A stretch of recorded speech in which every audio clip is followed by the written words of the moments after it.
Good morning. May it please the Court. We represent a group of Royal Caribbean cruise ship workers who over the past 5 years have been seriously... You are who, counsel? Yes, I'm sorry. Carlos Ginas on behalf of the appellant, Your Honor. All right. And do you wish to reserve some time? Yes, Your Honor. 3 minutes for rebuttal. Okay. So these workers over the past 5 years have been seriously prejudiced by the actions of a labor union here in Florida. All of them are foreign seafarers, correct? Yes, sir. They are foreign nationals employed by a Florida-based company. Royal Caribbean is here in Florida. And the... Are any of them residents of Florida? No, Your Honor. But what's important is that the plaintiffs joined their assigned Royal Caribbean ships in Florida ports. They worked for a Florida employer in Florida ports and Florida territorial waters. They were paid by a Florida employer in Florida ports and Florida territorial waters. And the most important thing, they were deprived of their wages and subjected to what we claim is forced labor in Florida ports and Florida territorial waters. And the union here, although they are a Norwegian union, they have an office here in Florida, and all of their cruise operations, and this is out of their website, all of their cruise operations are conducted out of an office in the Port of Miami. What is the evidence as to where these people are paid? Well, we allege in the complaint that all these causes of action happen in Florida, and the key here is, Your Honor, is that Some of these people don't come to ports in Florida, I assume. The checks have to go elsewhere, right? Well, but the problem with that, Your Honor, is that all of the evidence that no evidence was considered by the trial judge in this case. The trial judge simply decided in a 7-minute motion calendar to decide that Norwegian law applied to the claims of the workers. He did not conduct an evidentiary hearing. He did not conduct the mandatory choice of law test that is mandated by the Florida Supreme Court in the case of Bishop versus Florida Specialty. And at that time, Judge, the trial court should have considered all these different things. Where are the workers from? Where are they paid? Where are the defendants in this case domiciled? To be clear, it says that the trial court should have determined the place where the injury occurred. This is the significant relationship test. The trial court should have decided the place where the conduct causing the injury occurred, the domicile, the residence, the nationality, and the place of incorporation and place of business of the parties, and where the relationship of the parties, if anything, was centered. None of this was considered by the trial court. If your honors look at the transcript of the hearing and at the order itself, the trial judge simply said, well, I don't think that Florida law applies. I think Norwegian law applies. And I just want to take a step back here. This is a very simple Florida contract agency issue. We have a union who is going out and negotiating on behalf of these workers without authority, without their knowledge, and without their consent. And very simply, under Florida law, somebody who purports to bind someone else under a contract, who negotiates on someone else's behalf, is supposed to have that person's authority. Otherwise, that's fraud. And the trial judge had all the allegations in the complaint in front of him. He should have taken them as truth. And if he was thinking or considering to deprive the plaintiffs of their Florida causes of action, basically standard agency and contract law, the trial judge should have conducted the requisite choice of law test and should have given us the benefit of an evidentiary hearing. Yes, Your Honor. How does the collective bargaining agreement relate to the employment agreement? Are they separate and distinct? In other words, someone signs on as an employee and they're told these are the conditions of employment. How it works, Your Honor, is that they will sign on a ship. They basically make them stand in a line, and they will hand them out a contract. They don't give them the opportunity to read it. They just either you sign it or you leave. They sign. Sounds like Apple computers, by the way. But I'm sorry, Your Honor. Sounds like Apple computers. It's exactly like that. Yeah. No, I get it. It's like it's an adhesion contract, but I mean. Correct. But I mean that's not the collective bargaining agreement. No, they're separate documents. So the worker will sign an employment contract, and again, none of this was in front of the trial judge, so he didn't consider any of this evidence, and that's why we're asking for the evidentiary hearing. But in general, from my experience... Thanks for pointing that out, by the way. So this is not in the record. Correct. I mean, okay. We're really traveling on the pleadings. Correct. Okay. Correct. Which should have been admitted. You argue, or you allege that Florida law applies, but then Norwegian law applies to the relationship between the union and the collective bargaining unit, I assume the employees. Well, And all of the things that you're alleging are that these people were mistreated and so on. It strikes me that that's all Norwegian law. Well, Your Honor, just to be clear, to just answer your two questions. From day one, we've alleged in the complaint that Florida law applies, and at the hearing in front of the judge that Florida agency and contract law applied, and that citation that they're relying on in the complaint is merely a side note saying, by the way, under Norwegian law, these workers should be treated fairly by the union in Norway. Okay?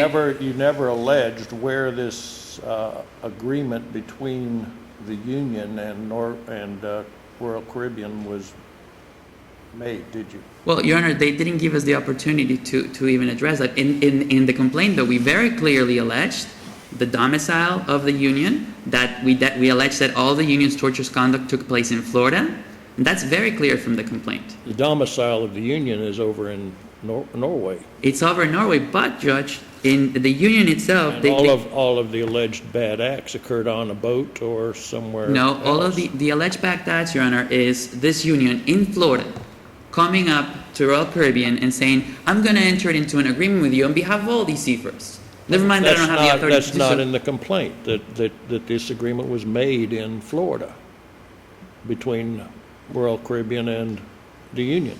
It was alleged in the complaint that all of the torturous conduct by the union happened in Florida. Well, that's different than the contract. You're trying to invalidate the contract, right? Yes, and in fact, in the amended complaint, very clearly, with very detailed allegations, we allege all the different things that the union did with Royal Caribbean in Florida. I gather, I'm a little puzzled. I gather your clients would like to invalidate the contract, and then they'd like to go negotiate their own deal with their employer, with their prospective employer. Is that what you all want? That's all. Yeah, that's all. It's simply a deck action in the Florida law. You don't recognize the union, so you've never heard of them. So why don't you all walk into Royal Caribbean's boat and say, I don't recognize the union. Let's Well, negotiate. And if Royal Caribbean says no, then you go to the next boat. But it doesn't work that way. My clients are indigent seafarers. They don't have the bargaining power to just tell Royal Caribbean no because they have to make a living. I mean, that's the way the world works. But they use they use Florida's judicial process, Judge, to. I mean, what if Royal Caribbean listens to who knows what to make their employment decisions? They listen to Well, General Motors in Detroit, and General Motors requires their maybe General Motors requires their employees, and they talk to General Motors and say, I agree with you, we're going to do it the General Motors way. Well, the problem I'm with that, having Judge, trouble with this, I guess. the difference between the scenario we're in and the scenario of General Motors is that that's real collective bargaining. Here, in those cases, the workers And everybody, vote. they voted and so on. Nothing like that happened here. I'm having Well, trouble understanding why. Right. So I'm having trouble understanding why your clients, I mean, I realize they're at a disadvantage. We're all at a disadvantage at some point in life, seems. Most of us are, anyway. Your Honor, this is no If different than. they don't want to go there, they go to Maersk or whoever else might be available. Well, but that's well, I'll give you a very simple analogy, Judge. This is no different than some lawyer purporting to represent a client and purporting to sign contracts on behalf of that client and purporting to represent that client's interests. But Where are your clients hired? Are they hired in the United States? they're usually hired in their home countries, but when they sign on the ships, most of the Royal Caribbean ships are home ported in Florida. They're based in Florida. So when they walk on the ship to initiate the contract, they sign their contract on the ship in Florida most of the times. And again, I'm just looking at the tortious conduct of the union here. That's what really matters here. I know, but Where's the union committing their Well, if torts? there's a tortious conduct on any of the individuals, you have Jones Act type negligence, and you have, depending on what it is, Well- maintenance and cure and all those many things, right? That's the thing, and let me address the You 2 have a points. you have a federal wage claim ongoing, as I We- understand it. We do not, Your Honor, and we do not Up in the because 11th Circuit? I thought that one of the briefs it's up, said, well, one of it's the up, briefs said that, that you have that going on in the 11th Circuit. it's up on the 11th Circuit, Judge, but the problem with that is that the union, because they didn't have the authority and consent to these workers, they agreed that my clients do not have any Jones Act rights, do not have any Siemens Wage Act rights. They, in fact, stipulated that the company could go ahead and force them to work effectively for free. Even after we filed the lawsuit, the union, behind closed doors, decided to retroactively rubber stamp these wrongful policies that the union was doing, these forced labor policies. Could your client sue under federal labor law? No. In this case, no. And why is that? Because this is not a federal labor law case, it's not a Florida labor law situation. And the problem with that is, There's no Florida law that permits an action either, correct? correct, there is no Florida labor law that permits this action. There is no federal labor law that permits this action. There's a Okay, why doesn't federal labor law reach this? Because the federal labor law generally doesn't apply, according to the current president, doesn't apply to foreign flagged vessels and foreign workers.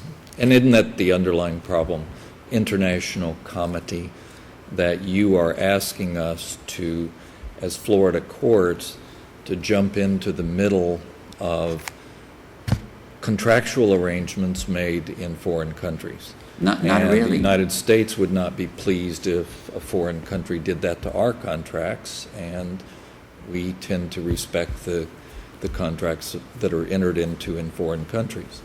But Your Honor, this is precisely why we didn't allege any federal law on point. This is precisely why we didn't allege any Florida labor law or federal labor law. In But fact, under they tried to remove the common case to law, federal court. Even if it's applying common law, you want us to jump into collective bargaining agreements that are governed by the law of Norway. Isn't that true?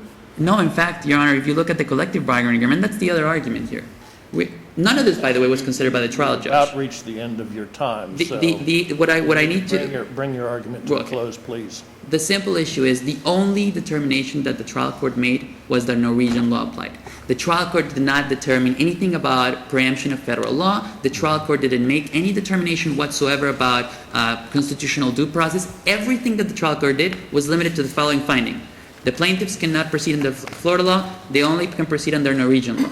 So the case law is pretty clear. All the issues that the appellees are raising on appeal were not in front of the trial court, and therefore, under binding Florida Supreme Court precedent, the court can simply not consider any of these preemption federal arguments because they were not considered by the judge. Thank you, counsel. We'll give you 1 minute for rebuttal. Thank you, Judge. May it please the Court, Sandy Borer on behalf of Royal Caribbean. There's two parties on our side, so I only have 5 minutes. I just wanted to straighten out a few facts. It is true, So as you're I think... splitting your argument with somebody? Yes, Okay. That's fine. I just didn't understand. yes. I Because didn't there's fully understand, but two now I... appellees and two All right. lawyers. Just to straighten out some what is and isn't in the facts. They declined to file a third amended complaint. The allegation, for example, about where people was paid, there's two things wrong with that. What Mr. Janot said is not true. They don't get paid in the port in Miami. They get paid out at sea. And secondly, it's not alleged in their second amended complaint. And again, they declined to file a third amended complaint. They also declined to provide any factual allegations about where the collective bargaining agreement itself originated, or how any of the plaintiffs or anyone in the class they seek to represent rejected it and somehow said to the union, we don't want you to represent us anymore. The analogy to General Motors or any other company that has large unions is fair. The Norwegian Seafarers Union is a big union. It's a big union. It just isn't big in the United States. It's a big union, and it's part of an even larger organization of international unions, some of which represent people in the cruise industry. So it is a Norwegian company. It does have an office here in Miami. They did allege that, but this isn't a personal jurisdiction case. The issue here really is, how was the Norwegian Seafarers Union selected as a collective bargaining agent, and was its authority ever revoked? Now, all unions, if we go back, if we take the Steelworkers Union, the Teamsters Union, most of us become members of the union decades, if not more, from when the union was originally selected. And unless there's an election under federal law here to wipe out that selection, to get another union in or something else, none of us actually affirmatively consent in that way. Now, Judge Logie asked the question about the agreement that people sign, and again, that's not in the record, but just so we have it straight since the question was asked. It's not an adhesion contract as it relates to the collective bargaining agreement any more than any individual worker's contract is, where the union has a collective bargaining agreement that provides for the terms and conditions.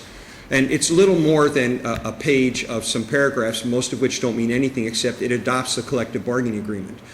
It's not like the Apple contract where you sign away rights and you find out that they're selling your email address somewhere else and you agreed to that and we're all lawyers and we're embarrassed. It's not like that at all. I guess I meant, it's not something that a worker could individually negotiate. No, but these folks sign And I on. didn't mean adhesion in the legal sense, so I guess I should have been careful with my words. These folks sign on.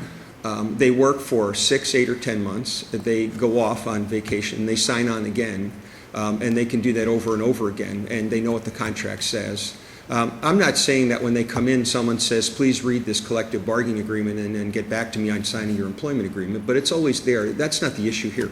The issue here is very simply, does due process, does international comedy, does the Florida legislature, do any of them permit the state of Florida to exercise authority over this subject matter and this transaction or series of transactions to determine whether this union should continue to represent these employees. Now, it's true that Royal Caribbean operates out of the port there. Of course, we wouldn't deny that. And it's true the union has an office there. Don't deny that either. There's But- personal jurisdiction. There's personal jurisdiction. Yes. And we wouldn't deny that. Royal Caribbean, as this court I'm sure knows, gets sued all the time here by seafarers. But this isn't about a Jones Act case, and there's no waiver of Jones Act claims. It's not about a Federal Wage Act claim. There's no waiver of those either. This is about whether a union from Norway, based in Norway, can continue to represent foreign seafarers, none of whom lives in this country and none of whom is a citizen of this country, in connection with foreign flagged vessels, completely legal under United States law, with regard to the terms and conditions of their employment. The reason they can't sue here under federal law is because the United States Supreme Court in Benz and McCulloch, among others, has said you can't under comedy. The reason they can is because the 11th Circuit, when they raised this issue, same law firm on behalf of similar employees, said, no, Benz and McCulloch are right on point. We can't do that. That's why they can't make that claim.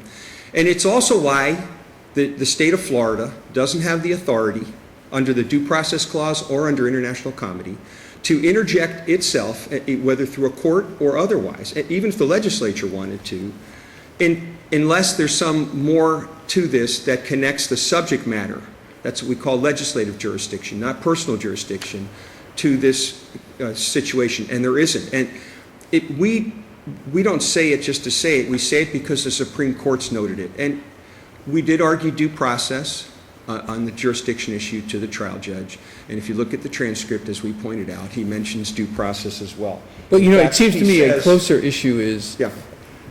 if the Florida legislature had reached out to regulate this area, that to me would be a closer issue because, Yes. frankly, these people are coming into Florida territorial water. They're using Florida facilities, blah, blah, blah. Yeah. But I guess one of the things is it doesn't seem the Florida legislature has reached out to regulate this area. It's an interesting point because in either Benz or McCulloch, the Supreme Court said, maybe Congress might want to do this. And they didn't foreclose the possibility that Congress could do it. And at the oral argument, Judge Joe Flatt and I had an exchange in which we talked about that. And then he went to the other side and said, but Congress hasn't done that. So that issue isn't in front of us. And as the trial judge said. Mr. Bohr, speaking of issues, Yes. if you would like your... Oh, sorry.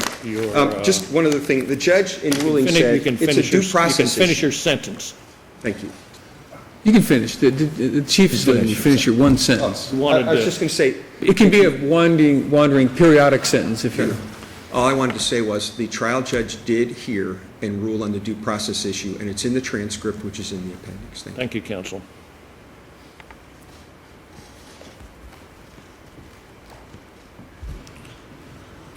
You have 4.5 minutes, counsel. 4.5 minutes. May it please the court, Holly Van Horsten on behalf of the Norwegian Seafarers Union. And with me here at the table, I have amicus counsel on behalf of the International Transport Federation, Mr. Jerry Dodson. And the issues that have been touched upon previously, due process and international comity, I believe counsel has succinctly summarized those and accurately done so as well. But from a labor perspective, judges, what we're dealing with here fundamentally is a representational issue, which is the most fundamental of all labor issues one could possibly encounter. And so when counsel approaches and says, this is a simple agency or contract law issue, it is in quite fact the opposite of such. And he continues to emphasize it's an issue of knowledge, authority, or consent. But when it comes down to it, the notion that an individual bargaining unit member could hire or retain a union just as they could a lawyer defies fundamental tenets of labor law. In fact, that is the entirety of what a bargaining unit is. A union represents the interest of all of those individuals collectively, hence the nature of the term collective bargaining agreement. And so if a few select individuals, and in fact in this case the class action was not certified, so we do have just a few select individuals who hold a particular position with regard to the union that cannot, in and of itself, singularly determine whether or not a union has the express authority to represent an entire bargaining unit of members. Now, we need to also emphasize this is a Norwegian union. This Norwegian union negotiates and enters into contracts, negotiates contracts throughout the entire, throughout the entire world. The union's based in Norway, and in terms of its office, it does have a singular office here, and that's simply a service office to help be a contact point for the seafarers who are in this port. But that has nothing to do with a representational labor issue. And when you get down to the fact that fundamentally, when we talk about a motion to dismiss, the plaintiffs, and in this case the appellants, have not alleged the basic facts in order to show the court that they are entitled to a declaration. And they have alleged nothing with respect to any facts that would allow the court to consider a question or to be able to answer a question concerning the representational authority of this Norwegian Seafarers Union. If the Florida courts don't have jurisdiction and the federal courts don't have jurisdiction, who would? In terms of... Let's assume this is a collusive union created by the industry. It's kind of a sham. I'm not suggesting that it is, hypothetically. What jurisdiction would have authority to look at that issue? First and foremost, the seafarers themselves... And I'm not suggesting that the Norwegian Seafarers Union is anything other than a wonderful, legitimate organization. I'm just hypothetical. Well, thank you, and it certainly is, because it's brought fundamental standards and rights to seafarers throughout the world. But in terms of... So who has jurisdiction? The Norwegian courts? We would maintain that first and foremost, individual seafarers could go through a union process and go through their individual union to contest or dispute. If they don't want to, or if they want to contest it, where do they go? They have a federal body, or they have a governing body that's even higher than that. Let me ask you this: do the Norwegian courts have jurisdiction over this entity, or are they free from their jurisdiction as well? With respect to the Norwegian Seafarers Union, the Norwegian Seafarers Union, there is jurisdiction in Norway. So there would be jurisdiction in Norway to deal with the representational issues, correct? Representational issues of people who are not residents in Norway and who do not live, and they're not residents, they're not nationals of Norway. In terms of the union's ability to represent anybody within its union, yes. Under Norwegian law, the laws do indicate and govern a Norwegian union's ability to represent foreign seafarers, or any seafarers for that matter. Thank you, counsel. You have 1 minute. Your Honor, Judge Loeb just hit the nail right in the head. These seafarers have nowhere to go. Have nowhere to go because they say, well, Florida law doesn't apply because federal law preempts it. But guess what? Federal law doesn't apply to them either because these federal labor laws don't apply to foreign seafarers in foreign vessels. So, and guess what? Norwegian law doesn't apply either. And we cited this in our brief, and this was submitted to the judge. The laws of Norway only apply, for seamen, only apply to Norwegian citizens and Norwegian residents. They expressly don't apply to foreign cruise line workers. So these workers... Is that just certain laws, or is that the jurisdiction of the Norwegian courts to look at this contract. That's the I mean, sea- I understand that there might be laws, Norwegian laws, that apply just to Norwegian nationals who are seafarers. Right. Slightly different issue is whether Norwegian courts could look at the issue of whether this entity is capable of representing offshore, non-residents, non-nationals. If their laws themselves expressly exempt cruise line workers, and this union right here is negotiating into their contracts laws that they know will not apply to them, then they're not going to care about some... Well, I don't know if they Costa Rican- care, but I mean, legally, do they have the power? I will submit that they have no, they have no case in Norway either, Your Honor. Their only choice here is to... They can go through the union.